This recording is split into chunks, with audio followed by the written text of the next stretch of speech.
Tahukah kalian, Indonesia merupakan wilayah yang kaya akan sumber daya alam, namun juga rawan akan bencana. Salah satu bencana yang sering terjadi adalah tanah longsor. Di Pacitan, longsor bukan hanya sekedar peristiwa alam biasa, tetapi hasil dari proses geologi dan sejarah panjang bentang alamnya. Inilah yang akan kita pelajari melalui perspektif geohistori.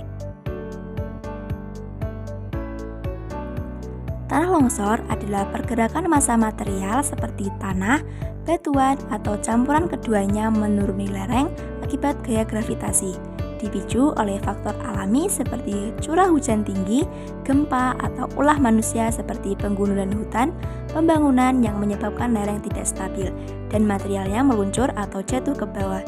Ini adalah bencana geologi di mana kekuatan penahan lereng kalah oleh gaya pendorongnya, sering terjadi di daerah berlereng curam.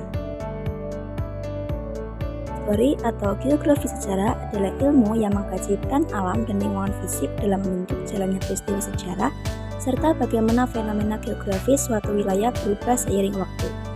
Mengintegrasikan analisis geografis dengan narasi historis untuk memahami hubungan timbal balik antara ruang dan manusia. Wilayah Pacitan berada di kawasan pegunungan selatan Jawa yang terbentuk melalui proses pengangkatan lempeng tektonik dan pelapukan batuan kapur. Proses ini menghasilkan perbukitan keras dengan lereng curam dan struktur tanah yang mudah mengalami erosi. Secara geohistoris, kondisi ini menjadikan Pacitan memiliki potensi bencana tanah longsor yang sangat tinggi. Lapisan tanah di Pacitan umumnya tipis dan berada di atas batuan kapur.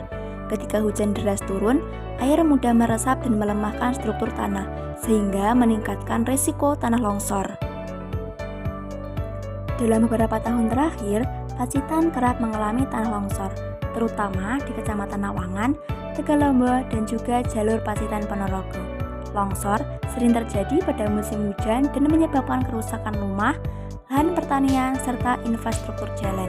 Jika dilihat dari perspektif geohistori, longsor ini merupakan akumulasi dari kondisi geologi tua, proses pelapukan yang panjang, dan perubahan tata guna lahan dari masa ke masa. Aktivitas manusia seperti pembukaan lahan pertanian di lereng curam, penebangan hutan, dan pembangunan tanpa memperhatikan kondisi geologi mempercepat terjadinya tanah longsor. Dalam sejarah lingkungan, manusia menjadi bagian dari faktor pemicu bencana. Beberapa hal yang dapat dilakukan untuk mencegah bencana tanah longsor dan mengurangi kerugian akibat tanah longsor, yaitu seperti membangun sistem peringatan dini bencana longsor. Dengan adanya sistem peringatan dini, maka kita dapat mengetahui ketika tanda-tanda tanah longsor terjadi dan dapat mempersiapkan diri jika terjadi tanah longsor. Kemudian, memasang papan peringatan longsor di jalan dan di daerah yang rawan terhadap longsor. Hal ini bertujuan agar kita mengetahui bahwa kita berada di daerah rawan longsor dan dapat selalu waspada jika terjadi tanah longsor. Lalu, melakukan simulasi bencana. Hal ini dilakukan supaya kita dapat lebih siap dan mengetahui apa saja yang perlu kita lakukan ketika tanah longsor terjadi. Lalu, kita juga dapat melakukan penanaman tanaman penahan longsor pada area yang gundul dan memiliki lereng yang curam. Tanaman tersebut dapat membantu tanah dalam penyerapan air dan mampu memperkuat tanah sehingga kestabilan tanah dapat terjaga.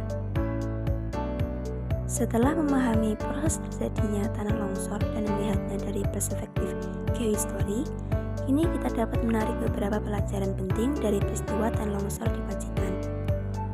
Bahwa tanah longsor di Pacitan bukanlah peristiwa yang datang secara tiba-tiba.